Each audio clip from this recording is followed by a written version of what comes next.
பூஞ்சோலை மாணவர்கள் அனைவருக்கும் வணக்கம். இன்னைக்கு 13 அக்டோபர் 2025க்குரிய நியூஸ் பேப்பர், திங்கட்கிழமைக்குரிய நியூஸ் பேப்பர் வந்து பார்க்க போகிறோம்ப்பா. ஸோ ஹெட்லைன் என்ன அப்படின்னு சொல்லி பார்த்தீங்கன்னா, பீகார் தேஜா கூட்டணியில், அதாவது தேசிய ஜனநாயக கூட்டணியில் தொகுதி பங்கீடு அப்படின்னு சொல்லி கொடுத்துருக்காங்க. இதில் நம்ம எக்ஸாம் பாயிண்ட் ஆஃப் வியூவில் பார்க்க வேண்டியது என்ன அப்படின்னா, பீகாரில் வந்துட்டு மொத்த சட்டமன்ற தொகுதிகளோட எண்ணிக்கை எடுத்துக்கிட்டிங்க அப்படின்னா 243 தொகுதிகள் இருக்குப்பா. சரிங்களா? முதல்வர் நிதிஷ்குமார் தலைமையிலான ஐக்கிய ஜனதா தளம்னு கொடுத்துருக்காங்க. நம்மளுக்கு எக்ஸாம் பாயிண்ட் ஆஃப் வியூவில் இதுதான். ஏன்னா பீகாரில் இப்போது இந்த மந்த்து கடைசியில் நவம்பர் மாதம், அதாவது இந்த மந்த்தில் இந்த வருஷ கடைசி நவம்பர் மாதத்தில் வந்துட்டு சட்டமன்ற தேர்தல் நடக்குது. ஸோ பீகாரில் உள்ள சட்டமன்ற தொகுதிகளின் எண்ணிக்கை 243. சரியா? அதே மாதிரி இந்த பாகிஸ்தான் ஆப்கானிஸ்தான் பார்டரில் வந்துட்டு மிகப்பெரிய ஒரு மோதல் நடந்திருக்கு.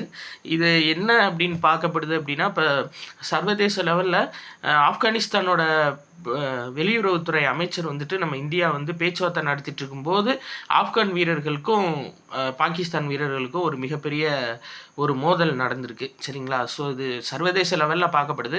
பட் எக்ஸாம் பாயிண்ட் ஆஃப் வியூவில் இப்போதைக்கு இதில் எதுவும் இல்லை. நம்ம அடுத்து மேற்கொண்டு வந்துச்சுன்னா நம்ம பார்த்துக்கலாம். ரைட். இன்றைக்கி நியூஸ் ரொம்ப ரொம்ப கம்மி தான்ப்பா. ஒரு 2-3 நியூஸ் கிட்ட தான் இருந்துச்சு. ரொம்ப சிறப்பாக இல்லை.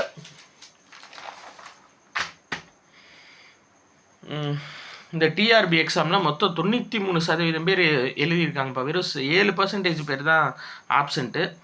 மிச்சபடி எல்லாருமே எழுதியிருக்காங்க. சரிங்களா? சரி, நம்மளுக்கு இதில் இன்னொன்று எக்ஸாம் பாயிண்ட் ஆஃப் வியூவில் பார்க்க வேண்டியது இந்த தான். அதாவது பாகிஸ்தானோட ஆப்கானிஸ்தானோட வெளியுறவுத்துறை அமைச்சர் வந்து அமீர்கான் முத்தாகி, இவர் வந்துட்டு ஃபஸ்ட்டு ப்ரெஸ் மீட்டிங்கில் பெண் ரிப்போர்ட்டர்ஸ் வந்து யாரையுமே உள்ளே விடலை. ஸோ இப்போ செகண்ட் ப்ரெஸ் மீட்டில் வந்து பார்த்தீங்க அப்படின்னா பெண் ரிப்போர்ட்டர்ஸை உள்ளே விட்டுட்டாங்க. ஆனால் இன்னும் வந்துட்டு நம்ம இந்தியா வந்துட்டு ஆப்கானிஸ்தானோட தாலிபான் தலைமையில் நடக்கக்கூடிய ஆட்சியை வந்துட்டு இன்னும் அங்கீகரிக்கலை. ஆனால் வந்துட்டு ஆப்கானிஸ்தானோட தூதரகம் நம்ம இந்தியாவில் இருக்குது. அதில் வந்துட்டு ஆப்கானிஸ்தானோட அந்த தாலிபான்களோட கொடி வந்து வச்சுருந்துருக்காங்க. பட் கேட்டதுக்கு அவங்களே சொல்லிட்டாங்க, அந்த வெளியுறவுத்துறை அமைச்சர் தாலிபான் சார்ந்து தான் அவர் வந்திருக்காரு.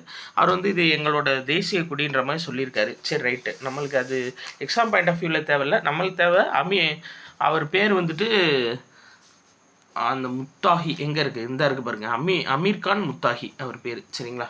சரி, ரைட். வேறு சீனா வந்துட்டு ஒரு சில நடவடிக்கை பண்ணியிருக்காங்கப்பா. என்ன அப்படின்னா, அமெரிக்கா வந்து ஏற்கனவே 30% வரி சீன பொருள்களுக்கு விதிச்சிருக்காங்க. ஸோ இப்போ கூடுதலாக வந்துட்டு 100% வரி விதிக்க போகிறேன்னு சொல்லிட்டு ட்ரம்ப் சொல்லியிருக்காரு.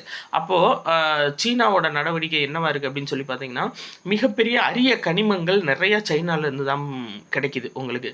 அதாவது நம்ம மெயினாக இராணுவத்துக்கு செய்யக்கூடிய மெட்டீரியல்ஸ்க்கான கனிமங்கள் எல்லாமே சைனாலேருந்து தான் அதிகப்படியாக கிடைக்கிது. ஸோ இனிமேல் வந்து ஒரு கப்பல் வெளிநாட்டுக்கு சீனாவோட கனிம வளங்களை எடுத்துகிட்டு போனாங்கன்னா அந்த கப்பல் நிறுவனங்களும் உரிமம் வாங்கினதுக்கப்புறம் தான் கப்பலை வந்து நகர்த்தவே செய்யணும் ஹார்பர்லேருந்து அப்படின்னு சொல்லிட்டு ஒரு உத்தரவு போட்டிருக்காங்க. அதே மாதிரி சுத்திகரிக்கக்கூடிய நிறுவனங்கள் சில பேர் என்ன பண்ணுறாங்கன்னா, சைனாட்டிருந்து கனிம வளங்களை வாங்கி சுத்திகரிப்பு செஞ்சு அனுப்புகிறாங்க.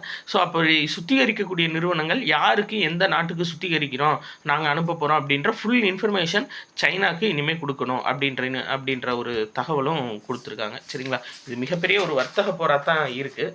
பார்க்கலாம் என்ன நடக்குதுன்னு. அடுத்து இந்தது கொடுத்துருக்காங்க. என்னென்னா ட்ரோன் நீதி திட்டம். ட்ரோன் நீதி திட்டம்னா என்னென்னா, விவசாயத்தில் ட்ரோன்களை பயன்படுத்துறதுக்காக ஊரக பெண்கள் சுய உதவி குழுக்களுக்கு பயிற்சி அளிக்கிறது தான் இந்த திட்டத்தோட முக்கிய நோக்கம். ஸோ பீகாரில் வந்து இதை ஸ்டார்ட் பண்ணியிருக்காங்க. சரிங்களா? ஸோ ட்ரோன் நீதி அப்படின்னா விவசாயத்தில் ட்ரோன்களை பயன்படுத்த ஊரக பெண்கள் சுய உதவி குழுக்களுக்கு உதவக்கூடிய ஒரு திட்டம். சரிங்களா? இது மூலம் என்ன சொல்லியிருக்காங்க அப்படின்னா,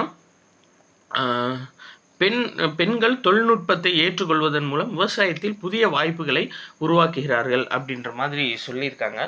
சரி, நம்ம பார்த்துக்கலாம். வேறு இந்தது, அதாவது சுல்தான் ஜோஹர் கோப்பை எந்த விளையாட்டுடன் தொடர்புடையதுன்னா ஹாக்கி விளையாட்டுடன் தொடர்புடையது. ஸோ மலேசியாவில் நடைபெற்றுருக்கு. இது கேட்கலாம். சரிங்களா? சுல்தான் ஆஃப் ஜோஹர் ஹாக்கி போட்டி எந்த விளையாட்டுடன் தொடர்புடையது அப்படின்னு சொல்லி கேட்டாங்கன்னா ஹாக்கி விளையாட்டுடன் தொடர்புடையது.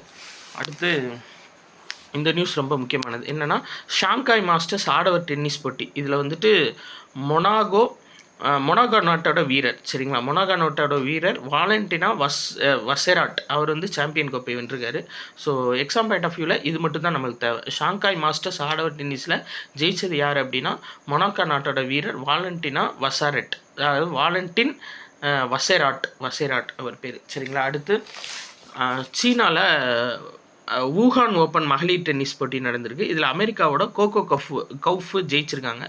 ஸோ கோகோ கவுஃப் அடிக்கடி ஜெயிப்பாங்க சரிங்களா. இவங்க ரொம்ப முக்கியமான ஒரு வீராங்கனை.